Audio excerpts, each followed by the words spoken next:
You'll hear in my coverage a lot this season, and you heard it before the season, that the Raptors don't have a guy who can make offense really easy.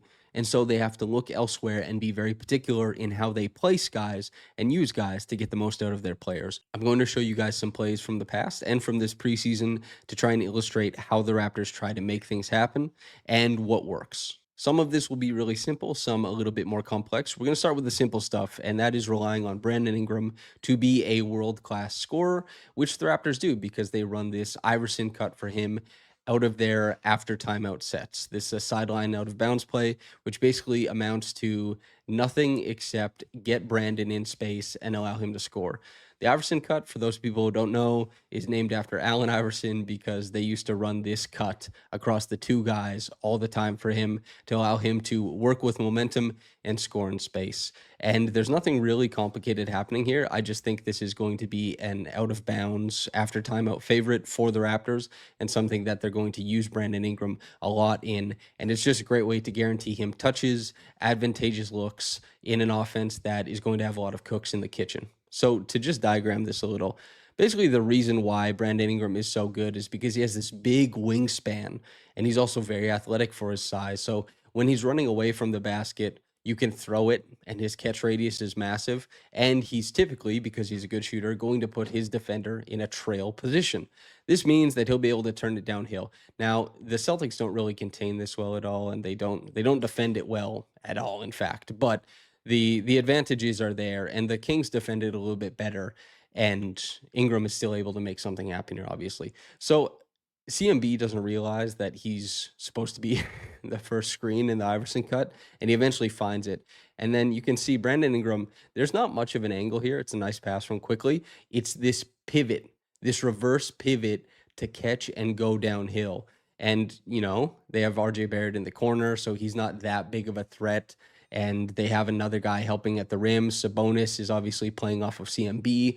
This is Brandon Ingram, and DeMar DeRozan. He probably could have attacked him going left, but he didn't. This is a team that's in a good position to guard this action with weak defenders. And there's been other teams, obviously, with Iverson cuts who have been great defenders, great positions, shut it down. But this is kind of just like a play to get things going and to let Brandon Ingram work. This play is from 2023-24. This was one of my favorite implementations into the playbook that Darko brought with him and started using in year one. This is basically to create indecision between the guys guarding Pascal Siakam and Scotty Barnes. And they use a pinch post action, which is Jakob Poeltl has the ball right there, and they have everything else going on the other side of the court. And they're going to make the defense choose with two great players cutting towards the rim. And part of this is also Scotty being able to lay down good screens. The decision usually is to stick with Pascal, the more vaunted scorer at this point in time. And this allows Scotty to create these seals with an inside lane pass, getting him to the rim from the pinch post passer. Now, the Raptors can run this with Jakob Poeltl. We can see it work against a couple teams here, but it was one of my favorite plays. And it's a really great way to utilize these two bigger forwards because big forwards, a lot of times, they might have trouble running pick and roll offense and doing some of the typical things we think about, but they can definitely carve out space for one another on the inside. Right here, we see Scotty and RJ. This is a tweak on the play, by the way, because the Raptors have more shooting on the floor here, and they've actually baked in more counters to this play. So Grady's going to set a down screen for Mamu so he can come into this pinch post action. And they're running all these plays, wondering if they'll be able to get a switch or something like that.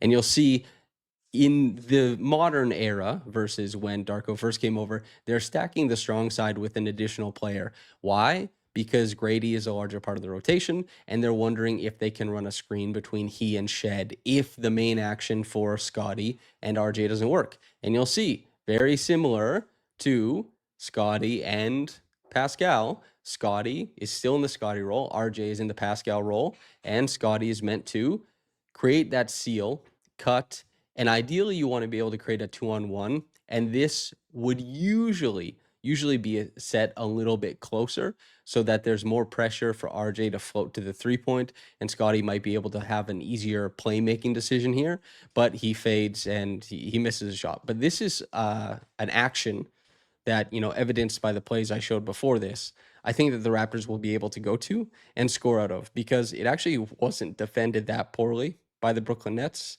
They flattened things out and they found their way to it. And here's the thing, too, they want to do this, they zone this up nicely, they guard it pretty well. But if teams are going to drop a guy low and worry about this, then Mamu is going to have this screen between Grady Dick and Jamal Shed, and Grady should come open if they want to drop a guy into this action so that it's not a 2-on-2 with the screen and a really easy post entry pass for Mamu to Scotty. And then also, like, if they really screw this up, RJ can just turn this into a flare and go to the corner. This can also be a lob if Claxton steps up too much here. There's a lot of optionality out of this play type. But obviously a short little post fade and Scotty misses, but that's fine. These next couple plays are a team trying to figure out how to maximize the fact that Scotty is being guarded by bigs. And so how you do that is you create switches and get your guards to attack bigs, or you get your Scotty to be able to attack guards or whoever was switching off onto him. This one, the Nets probably think they're about to be guarding a Spain action, and they probably think that Scotty's going to come up to set this screen, and then IQ is going to set the back screen, and it's going to be a classic Spain pick and roll, or they call it stack in the NBA. However, since they get that switch at the top, what they get to do now is set a pin down as a secondary action off of this screen and roll. And what that means is that you have a big guarding Emmanuel quickly. You have, I mean, he's not going to chase him. You have a wide open 3-point shot, and you have a great opportunity to score. This is just, creating mismatches, creating switches in a few different places, and seeing if you can confuse the defense. They thought it was going to be Spain pick and roll. They were surprised at the little switch of the play, and the Raptors are able to get a great look for Emmanuel quickly. There's a similar thing happening here. So this is a zone buster that the Raptors ran last year, and actually, I covered this early in the season, and then Caitlin and I, in our coverage of the Pacers playoff run, covered it.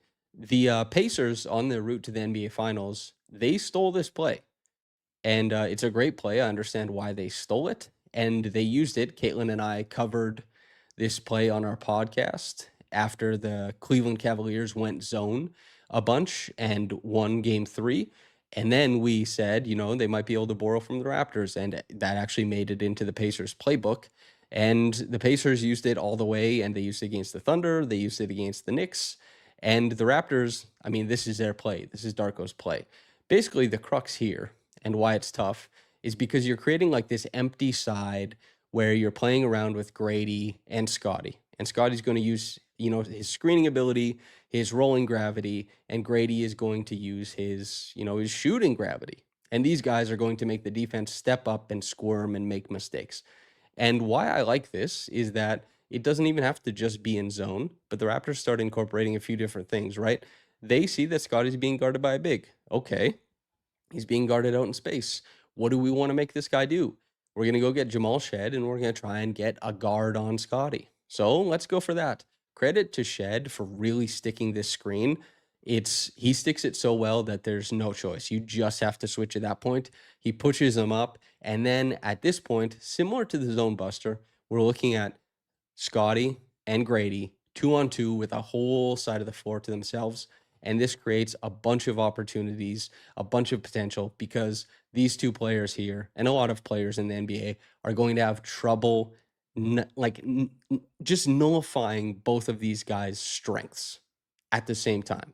So what we see is Scotty bashes, Grady lifts. This means that there's more floor to cover. You have a skip pass. He has a long closeout to attack, gets down, punches it home for a dunk. So there's a few things working here, right? Scotty does a great job driving his man down low. Grady, great job lifting. Jamal, great screen here too. And Mamu, he's a good passer, especially for his position. Makes a skip. Grady, great finish. Punch it. He was 10 to 12. 10 to 12 in the preseason at the rim. We love to see those numbers. Anyway, that's those are the plays. That's basketball. That's some stuff that I think the Raptors are going to be doing a lot of this upcoming season.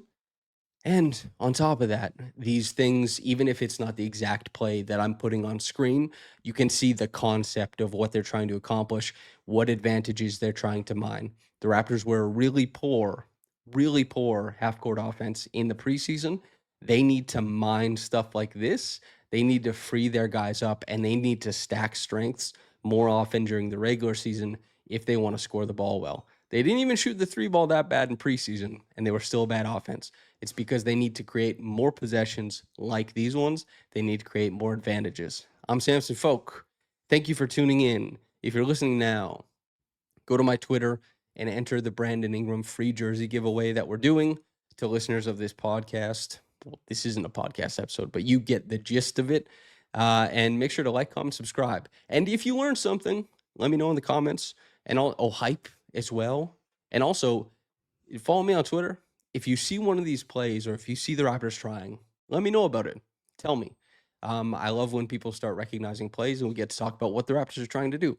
Anyway, thank you so much for everybody tuning in, whether you got into this in the morning or at night. Have a blessed day and goodbye.